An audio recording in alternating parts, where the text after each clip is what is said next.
वक्रतुंड महाकाय सूर्यकोटि समप्रभा निर्विघ्नं कुरु मे देवा सर्वकार्येषु सर्वदा। गुरुर्ब्रह्मा गुरुर्विष्णु गुरुर्देवो महेश्वरः गुरुः साक्षात् परब्रह्म तस्मै श्री गुरवे नमः। ഓം ശ്രീ ഗുരുഭ്യോ നമഃ. SMACT KP അസ്ട്രോ സെൻറ്റർ നിങ്ങളേവരെയും സ്വാഗതം ചെയ്യുന്നു. നിങ്ങൾക്കും നിങ്ങളുടെ കുടുംബ അംഗങ്ങൾക്കും സർവ്വ ഐശ്വര്യങ്ങളും ഉണ്ടാവട്ടെ എന്ന് പ്രാർത്ഥിക്കുന്നു. ഇന്നത്തെ നമ്മുടെ വിഷയം 2026 പുതുവർഷ ഫലത്തെക്കുറിച്ചാണ്. 1201 ആണ്ട് ധനുമാസം 17-ാം തീയതി വ്യാഴാഴ്ച രോഹിണി നക്ഷത്രത്തിൽ 2026 ജനുവരി 1-ാം തീയതിയാണ്. അതായത് 2026 വർഷപ്പിറവി. 2026 ജനുവരി 1 മുതൽ 2026 ഡിസംബർ 31 വരെയുള്ള പുതിയ വർഷം എങ്ങനെയായിരിക്കുമെന്ന് നമുക്ക് പരിശോധിക്കാം. അതിനുള്ള ഗ്രഹസ്ഥിതി ഒന്ന് പരിശോധിക്കാം. സർവേശ്വരനായ വ്യാഴം മിഥുനം രാശിയിലും കേതു ചിങ്ങം രാശിയിലും രാഹു കുംഭരാശിയിലും ശനി മീനരാശിയിലും ഒക്കെയാണ്. കൂടുതൽ കാലം ഒരേ രാശിയിൽ നിൽക്കുന്ന വർഷഗ്രഹങ്ങളുടെ സ്ഥിതിയാണ് ഇവിടെ സൂചിപ്പിച്ചിരിക്കുന്നത്. വർഷഗ്രഹങ്ങളുടെ സ്ഥിതികൾക്കനുസരിച്ചാണ് വർഷഫലം തയ്യാറാക്കിയിരിക്കുന്നത്. മറ്റുള്ള ഗ്രഹങ്ങളുടെ സ്ഥിതിഗതികൾ മാസഫലത്തിൽ ഉൾപ്പെടുത്തുന്നുണ്ട്. മാസഫലങ്ങൾ നിങ്ങൾക്ക് കൃത്യമായി ലഭിക്കുവാനായി ഈ ചാനൽ ഒന്ന് മറക്കാതെ സബ്സ്ക്രൈബ് ചെയ്യുക. പിന്നെ ജ്യോതിഷപരമായിട്ടുള്ള എല്ലാവിധ ആവശ്യങ്ങൾക്കും ജ്യോതിഷ പഠനത്തിനുമൊക്കെ SMACT അസ്ട്രോ സെൻറ്ററുമായിട്ട് നിങ്ങൾക്ക് ബന്ധപ്പെടാവുന്നതാണ്. പിന്നെ ഓൺലൈനായിട്ട് കൺസൾട്ടേഷൻ ചെയ്തു കൊടുക്കുന്നുണ്ട്. ആവശ്യമുള്ളവർ നേരത്തെ വിളിച്ച് ബുക്കിംഗ് ചെയ്യാവുന്നതാണ്. ഇനി നമുക്ക് വിഷയത്തിലേക്ക് കടക്കാം. ശനി രാഹു കേതു എന്നീ ഗ്രഹങ്ങൾക്ക് 2026 വർഷം രാശി പകർച്ചയില്ല. മിഥുന രാശിയിൽ സഞ്ചരിക്കുന്ന വ്യാഴം ജൂൺ മാസം 2-ന് കർക്കിടകം രാശിയിലേക്ക് സംക്രമിക്കുന്നുണ്ട്. ഈ ഗ്രഹസ്ഥിതിയും ഗ്രഹപകർച്ചയും ഒക്കെ കണക്കിൽ എടുത്തുകൊണ്ടാണ് ഒരു രാശിയിലുള്ള 2.25 നക്ഷത്രക്കാർക്കുള്ള ഫലങ്ങളാണ് ഈ വീഡിയോയിൽ പറയാൻ പോകുന്നത്. മിഥുനം രാശിയിലുള്ള മകീരം 3-4 പാദം, തിരുവാതിര, പുണർതത്തിൻ്റെ 1-2-3 പാദം എന്നീ നക്ഷത്രങ്ങളിൽ ജനിച്ചവർക്കും പിന്നെ മിഥുന ലഗ്നത്തിൽ ജനിച്ചിട്ടുള്ളവർക്കും വ്യാഴം ജന്മരാശിയിലും 2026 ജൂൺ 2 മുതൽ വ്യാഴം കർക്കിടകത്തിലേക്ക് സംക്രമിക്കുമ്പോൾ മിഥുനം രാശിക്കാരുടെ ധനസ്ഥാനമായ ദ്വിതീയ ഭാവത്തിലേക്കാണ് സംക്രമിക്കുക. ശനിയാണെങ്കിൽ കർമ്മഭാവമായ 10-ാം ഭാവത്തിലാണെങ്കിലും കണ്ടക ശനിയുടെ ഫലങ്ങളും ഉണ്ടാവും. കേതു തൃതീയ ഭാവത്തിലും രാഹു ഭാഗ്യഭാവമായ 9-ാം ഭാവത്തിലുമൊക്കെയാണ്. ഈ രാശിക്കാർക്ക് 2026 വർഷം മുതൽ നല്ല ഫലങ്ങൾ തന്നെയാണ്. എന്നിരുന്നാലും ജൂൺ 2-ന് ശേഷം അത്യുത്തമമായ ഫലങ്ങൾ തന്നെയാണ് അനുഭവിക്കാൻ കഴിയുക. കർമ്മപരമായിട്ടുള്ള എല്ലാവിധ ഉയർച്ചകളും ഒക്കെ ഉണ്ടാകും. അതിനോടൊപ്പം തന്നെ സ്ഥാനമാനങ്ങളും അംഗീകാരവും പേരും പ്രശസ്തിയും ഒക്കെ ഉണ്ടാകും. കാരണം കർമ്മകാരകനായ ശനിയുടെ കർമ്മഭാവസ്ഥിതി കർമ്മപരമായ എല്ലാവിധ നേട്ടങ്ങളും ഉണ്ടാക്കിത്തരും. ഈ ഒരു കാര്യം പൂർണ്ണമായി അനുഭവപ്പെടണമെങ്കിൽ കർമ്മപരമായിട്ടുള്ള എല്ലാ കാര്യത്തിലും വളരെയധികം സത്യസന്ധത കാണിക്കുകയാണെങ്കിൽ നിങ്ങളെ ഉയർന്ന നിലയിൽ ശനി ഭഗവാൻ എത്തിക്കും. കാരണം ശനി നീതിമാനും സത്യസന്ധതയുടെ കാരകനും ഒക്കെയാണ്. അതുകൊണ്ട് തന്നെ സത്യസന്ധത കൈവിടാതിരുന്നാൽ നിങ്ങൾ ആഗ്രഹിക്കുന്ന പോലെ എന്തും നേടിയെടുക്കാൻ കഴിയുന്ന ഒരു വർഷമാണ്. കഴിയുന്ന അത്രയും പ്രയോജനപ്പെടുത്തുക. കർമ്മപരമായ ഉയർച്ചയും സ്ഥാനമാനങ്ങൾ ലഭിക്കുന്നതിനും വേണ്ടി യാത്രകൾ വേണ്ടതായിട്ടും വരും. വർഷത്തിൻ്റെ ആദ്യ പകുതിയിൽ പല കാര്യങ്ങൾക്കും ധനച്ചെലവുകളും ഉണ്ടാകും. എന്നിരുന്നാലും ശുഭമായ ചിലവുകളായിരിക്കും. പല വിധത്തിലുള്ള പുതിയ സംരംഭങ്ങളൊക്കെ ആരംഭിക്കുകയും അവയിൽ നിന്നൊക്കെ നേട്ടങ്ങളും ഉണ്ടാകും. ബിസിനസ് രംഗത്ത് പ്രവർത്തിക്കുന്നവർക്ക് ആദ്യ പകുതിയിൽ ധനനഷ്ടത്തിനുള്ള യോഗവുമുണ്ട്. കൂടുതലായിട്ടുള്ള ഇൻവെസ്റ്റ്മെൻ്റൊക്കെ ചെയ്യുകയാണെങ്കിൽ ധനനഷ്ടം ഉണ്ടാകാതെ സൂക്ഷിക്കാൻ കഴിയും. വരുന്ന ജൂൺ 2 ശേഷം ബിസിനസ്സിൽ നല്ല ഉയർച്ചയൊക്കെ തന്നെയാണ് ഉണ്ടാവുക. ചിലവാക്കിയ തുക തിരിച്ചെടുക്കാനും കഴിയും. കുടുംബത്തിൽ സന്തോഷവും സമാധാനവും ഒക്കെ ഉണ്ടാകുന്നൊരു വർഷം തന്നെയാണ്. കുടുംബത്തിൽ മംഗളകർമ്മങ്ങൾ നടക്കാനുള്ള യോഗവും കാണുന്നുണ്ട്. മംഗളകർമ്മങ്ങൾ നടത്തി വയ്ക്കാനുള്ള യോഗവുമുണ്ട്. കുടുംബത്തിൽ പുതിയ വ്യക്തികളുടെ ആഗമനമൊക്കെ ഉണ്ടാകും. വിദ്യാർത്ഥികൾക്കൊക്കെ വിദ്യാവിജയത്തിന് കഠിന പ്രയത്നം വേണ്ടതായിട്ട് വരും. പഠനത്തിന് മനസാന്നിധ്യക്കുറവും തടസ്സങ്ങളും വന്നു ചേരാൻ ഇടയുള്ളതുകൊണ്ട് വിദ്യാർത്ഥികൾ വിദ്യാതടസ്സം മാറിക്കിട്ടുവാനായി ഗണപതിയെയും സരസ്വതിയെയും പ്രീതിപ്പെടുത്തുക. പതിവായി ഗണപതി മന്ത്രവും സരസ്വതി സ്തുതിയുമൊക്കെ പാരായണം ചെയ്യുന്നത് വിദ്യാപരമായിട്ടുള്ള ഗുണങ്ങളൊക്കെ ഉണ്ടാകും.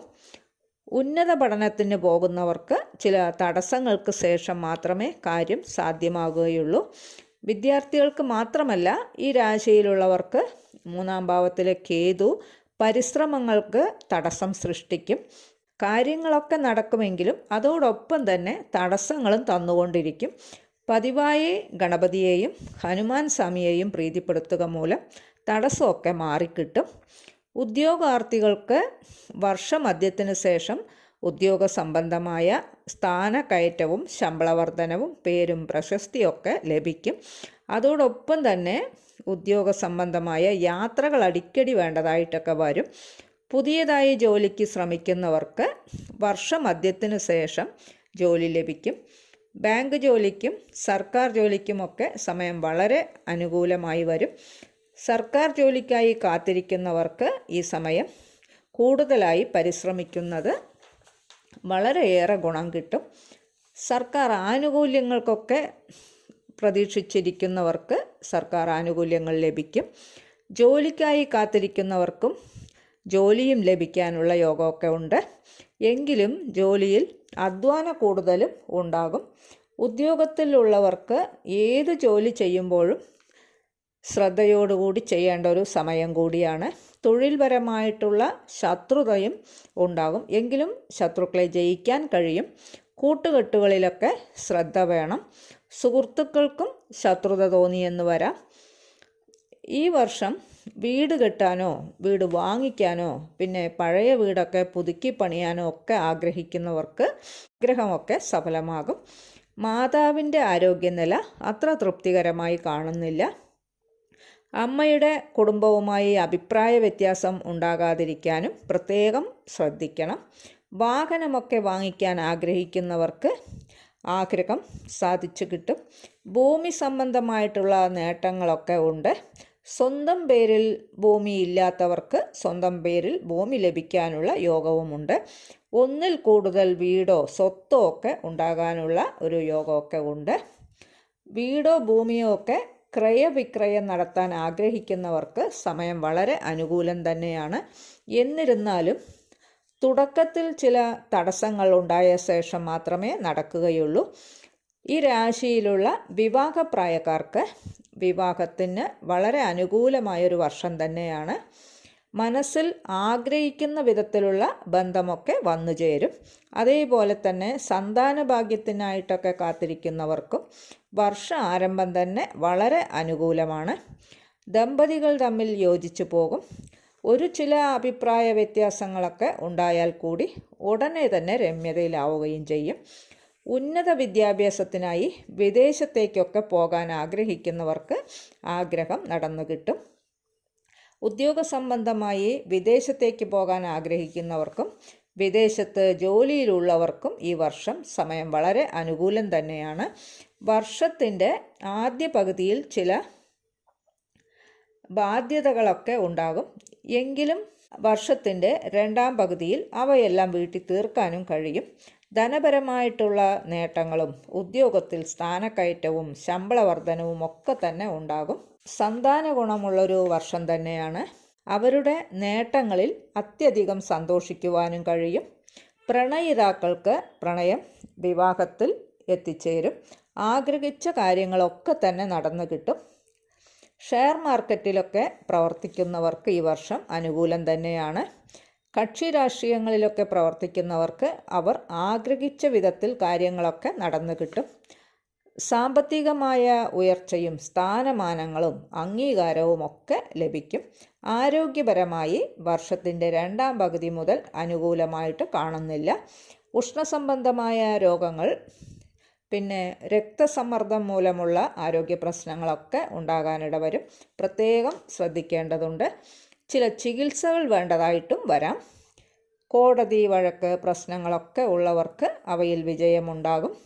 സഹോദരങ്ങളുമായി അഭിപ്രായ വ്യത്യാസമുണ്ടാകാനുള്ള യോഗമൊക്കെ ഉള്ളതിനാൽ പ്രത്യേകം ശ്രദ്ധിക്കേണ്ടതുണ്ട്. സഹോദരങ്ങളുടെ ആരോഗ്യനിലയും അത്ര തൃപ്തികരമല്ല.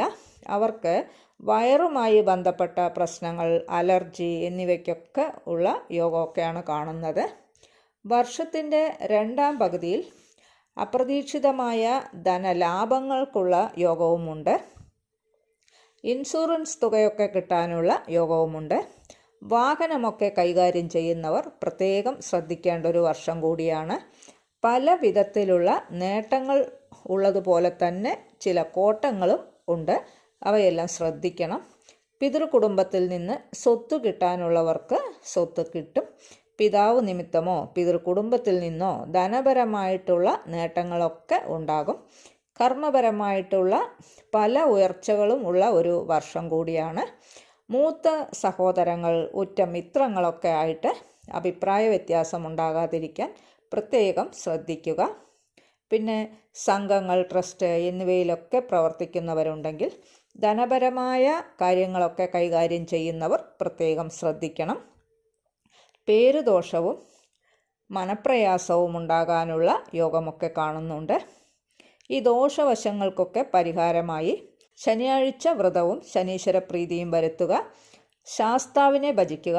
ഹനുമാൻ സ്വാമിക്ക് വെറ്റിലമാല ചാർത്തി പ്രാർത്ഥിക്കുക. ഗണപതി മന്ത്രവും ഹനുമാൻ ചാലിസയും മുടങ്ങാതെ ജപിക്കുകയൊക്കെ ചെയ്യുകയാണെങ്കിൽ ദോഷവശങ്ങൾക്ക് ശമനമുണ്ടാകുന്നതാണ്. നിങ്ങളുടെ ജനനകാല ഗ്രഹനില പ്രകാരം നടക്കുന്ന ദശ അപഹാര ഛിദ്രങ്ങൾ കൂടി അനുകൂല നിലയിലാണ് എങ്കിൽ മുകളിൽ പറഞ്ഞ എല്ലാ കാര്യങ്ങളും മുഴുവനായി നിങ്ങൾക്ക് അനുഭവിക്കാൻ കഴിയും. ഈ ചാനൽ ഇതുവരെ സബ്സ്ക്രൈബ് ചെയ്യാത്തവരാണെങ്കിൽ ചാനലൊന്ന് സബ്സ്ക്രൈബ് ചെയ്യുക. പിന്നെ വീഡിയോ ഇഷ്ടപ്പെട്ടുവെങ്കിൽ ലൈക്ക് ചെയ്യുക. നിങ്ങളുടെ വേണ്ടപ്പെട്ടവർക്കും സുഹൃത്തുക്കൾക്കുമൊക്കെ ഷെയർ ചെയ്ത് കൊടുക്കുക. നിങ്ങളുടെ അഭിപ്രായം കമൻറ്റ് ബോക്സിൽ അറിയിക്കുക. വേറൊരു വിശേഷവുമായി നമുക്ക് വീണ്ടും കാണാം. നന്ദി, നമസ്കാരം.